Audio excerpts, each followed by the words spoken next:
అనకాపల్లి జిల్లా నర్సీపట్నం రావణపల్లి రిజర్వాయర్ నుంచి ఖరీఫ్ సాగుకు నీటి విడుదల. సాగునీటిని విడుదల చేసిన నర్సీపట్నం నియోజకవర్గ ఇన్ఛార్జ్ చింతకాయల రాజేష్. అందుబాటులో ఉన్న నీటిని రైతులు ఎంతో పొదుపుగా వినియోగించుకోవాలని సూచించిన రాజేష్, గొలుగొండ మండలం రావణపల్లి రిజర్వాయర్ నుంచి ఖరీఫ్ సాగు అవసరాల కోసం మంగళవారం నీటిని విడుదల చేశారు. రిజర్వాయర్ చైర్మన్ రుత్తల రాజేశ్వరరావు అధ్యక్షతన కమిటీ సభ్యుల ఆధ్వర్యంలో నీటి విడుదల కార్యక్రమాన్ని నిర్వహించారు. ఈ కార్యక్రమానికి టీడీపీ నర్సీపట్నం నియోజకవర్గ ఇన్ఛార్జ్ చింతకాయల రాజేష్ ముఖ్య అతిథిగా హాజరై రిజర్వాయర్ నుంచి సాగునీటిని విడుదల చేశారు. ఈ సందర్భంగా చింతకాయల రాజేష్ మాట్లాడుతూ, ప్రస్తుత పరిస్థితుల్లో రైతులకు సాగునీరు ఎంతో కీలకమని అన్నారు. ఎల్నినో ప్రభావంతో వర్షాభావ పరిస్థితులు ఏర్పడటంతో ఆశించిన స్థాయిలో వర్షాలు కురవడం లేదన్నారు. దీంతో పంటలకు అవసరమైన నీరు అందక రైతులు ఇబ్బందులు ఎదుర్కొంటున్నారని తెలిపారు. ఖరీఫ్ సీజన్లో రైతులు సాగు చేసిన పంటలకు సకాలంలో నీరు అందకపోతే దిగుబడిపై తీవ్ర ప్రభావం పడే అవకాశం ఉందన్నారు. ఈ నేపథ్యంలో రావణపల్లి రిజర్వాయర్ నుంచి నీటిని విడుదల చేయడం ద్వారా ఆయకట్టు పరిధిలోని రైతులకు కొంత ఊరట కలుగుతుందని చెప్పారు. రిజర్వాయర్లో అందుబాటులో ఉన్న నీటిని రైతులు ఎంతో పొదుపుగా వినియోగించుకోవాలని రాజేష్ సూచించారు. అవసరానికి మించి నీటిని వృధా చేయకుండా ప్రతి రైతుకు సాగునీరు అందేలా సమన్వయంతో నీటిని వినియోగించుకోవాలని కోరారు.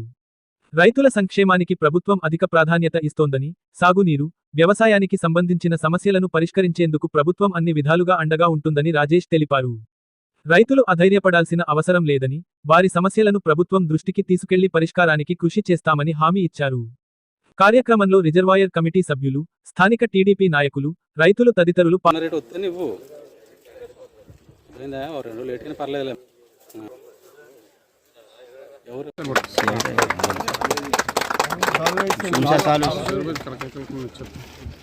కాస్ట్లీ మేనా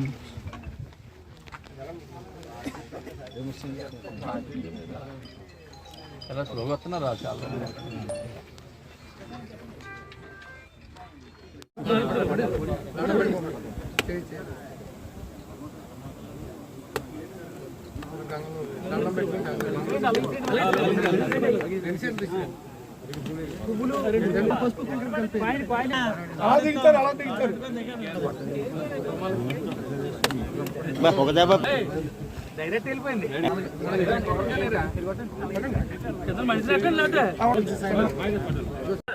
అందరికీ నమస్కారం అండి. ఈరోజు రావణపల్లి రిజర్వేర్ దగ్గర వాటర్ రిలీజ్ పెట్టడానికి మొత్తం పెట్టడం జరిగిందండి. ఈరోజు ఇక్కడికి విచ్చేసిన నర్సీపట్నం నియోజకవర్గ ఇన్ఛార్జ్ చింతకాయల రాజేష్ బాబు గారికి, next market yard chairman Ramana గారికి, గౌరీ రమణ గారికి, cooperative bank chairman Ruttala Krishna గారికి, నెక్స్ట్ ఇక్కడికి ఇచ్చేసిన నర్సీపట్నం మున్సిపాలిటీ నాయకులకు, రైతాంగానికి, అందరికీ, రూరల్ వచ్చిన ఇన్ఛార్జ్ ప్రెసిడెంట్లకి అందరికీ నాకు ధన్యవాదాలు తెలుపుకుంటున్నామండి.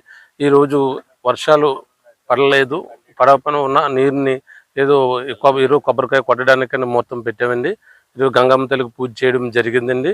ఈరోజు నర్సీపట్నం పంట పొలాలకు అది ఈ రావణపల్లి రిజర్వేర్ నుంచే 2600 ఎకరాలకి ఈ నీరు వదలడం జరుగుతుందండి. తేడం జరిగిందండి.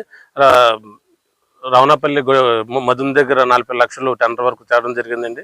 నెక్స్ట్ నామినేటెడ్ వర్కులు 60 లక్షలు తేడం జరిగిందండి.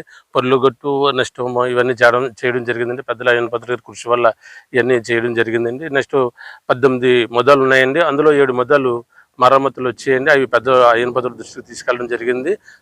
నెక్స్ట్ సంవత్సరం చేద్దారి అలాగని చెప్పడం జరిగిందండి. ఈ వర్షాలు బాగా పడి రైతాంగం బాగుండాలని, వరి పంటలు అవి బాగా పండాలని ఆ గంగమ్మ తల్లిని కోరుకుంటూ దండం పెట్టుకోవడం జరిగిందండి. అందరికీ నమస్కారం. మేము రావణపల్లి రిజర్వాయర్ రైతులు అండి. గంగమ్మ తల్లికి రావణపల్లి రిజర్వాయర్ గేటు ఎత్తడానికి పసుపు కుంకాలు వేసి కొబ్బరికాయ కొట్టడం జరిగింది. అయితే ఈ సంవత్సరం ఎల్లున ప్రాబ్లంగా వర్షాలు లేవు, రైతులు చాలా ఇబ్బందులు పడుతున్నారు.